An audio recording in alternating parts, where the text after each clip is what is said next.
Olá, sejam bem-vindos novamente ao canal Golperium, um canal exclusivo de periodontia.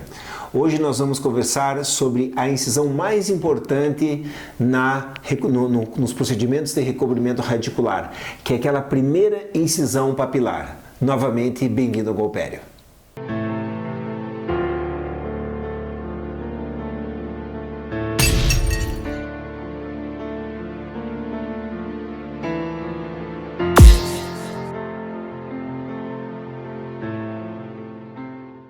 Então nós vamos conversar agora inicialmente sobre a incisão na papila.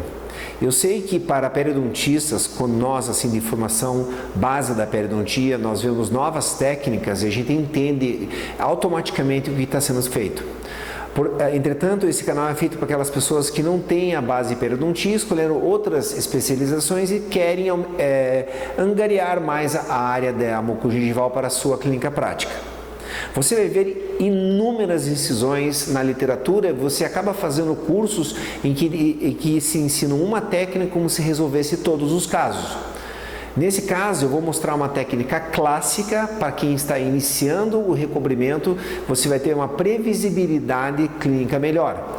Ou seja, a técnica flapless pode parecer mais bonita aos 7 dias, mas a ciência diz que o nosso resultado clínico é em 90 dias. Então, independente de tipo de técnica de incisão em papila, o que nós queremos é o recobrimento que não... Eu já escutei várias vezes, a gente é inundado na rede social com 100% de recobrimento, quanto a literatura diz que nós não conseguimos isso. 95% é o que a gente mais consegue. Só que numa recessão de 5 milímetros, se você consegue 95, só fica 0,5 milímetros de recessão exposta no paciente, o que é clinicamente aceitável. Então vamos lá. A gente poderia falar em incisões de Zucchelli, por exemplo, que vem da coisa até a base até a recessão. A gente poderia estar falando de incisões flapless, em que você vai remover todo esse tecido e vai trazer todo esse tecido. Nós poderíamos estar falando de incisões semilunares de Tarnow, ou estamos falando da técnica vista, que é uma técnica que faz uma incisão aqui embaixo e abre. Mas para quem está iniciando a mucogengival, o mais importante é sempre aprender o que é mais previsível e que você tenha um paciente feliz no final do seu tratamento.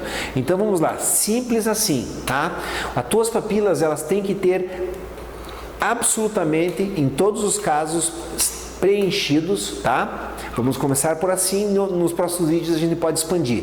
Ela tem que ter uma base de 3 milímetros, tá? Isso é o mínimo. Se você fizer essa incisão, por exemplo, incisivos inferiores, onde tem menos de 3 milímetros, você não vai ter um arcabouço de conjuntivo suficiente aqui para você, vamos dizer, fazer o gancho físico da tua incisão da papila.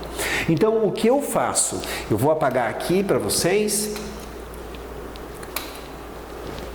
O que eu faço? Eu faço algo muito simples, porque eu sei que esse tecido tem que vir até aqui, ou seja, ele tem que ser avançado, chamado CAF aqui no Brasil, tá?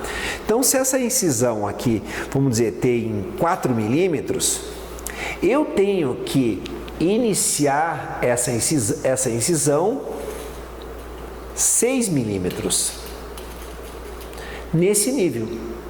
Então, você mensura a tua recessão e o teu início de incisão tem que ser 6 milímetros. Por quê? Porque o ponto de incisão aqui, quando você relaxar o tecido, ele vai subir 6 milímetros e você tem um recobrimento de 4 milímetros mais os 2 milímetros de avanço coronário que a gente diz.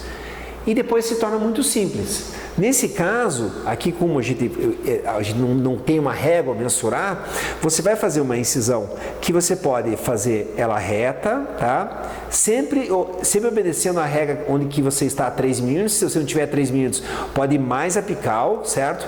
Você vai fazer não vai chegar no dente vizinho, fazer uma incisão vertical, tá? Isso a flapless ela não pede, só que a flapless nós temos que ter um cuidado, porque quando você faz faz a técnica flapless, você não consegue o relaxamento para recessões de 5 ou mais milímetros, você não vê esses casos nas redes sociais, ela não é a mais moderna, ela existe desde 1967, então nós estamos aqui numa era de moda, o que sempre existiu na mucogengival. E a incisão também aqui, não atingindo o dente e fazendo esse paralelismo, certo? A partir disso, você entra com uma lâmina 15 e sempre não precisa fazer parcial, você pode ir para total. Tem muita literatura que fala que você pode fazer o retalho total dessa papila, certo? O que eu recomendo aqui, é uma última dica, é a lâmina, esse canto aqui às vezes é chato, você vai com a lâmina C ou a tua lâmina de beaver, você ajuda ela a destacar e faz com que a lâmina seja vamos dizer, um afastador de retalho. Faz a tua incisão cruzando a mucogengival, isso não vai ser suficiente para você trazer o tecido, e depois a gente vai conversar sobre as incisões relaxantes, tá? Então todo esse conjunto vai subir, você vai depitelizar essas papilas, né? E como é que é depitelizar, tá? Para você depitelizar a papila, você tem que ter sangue. O epitélio, ele é feito por conjuntivo, e eu vou mudar a cor aqui, e nós temos uma camada de epitélio, certo? Aqui tem, no conjuntivo nós temos vasos sanguíneos, o epitélio não, certo?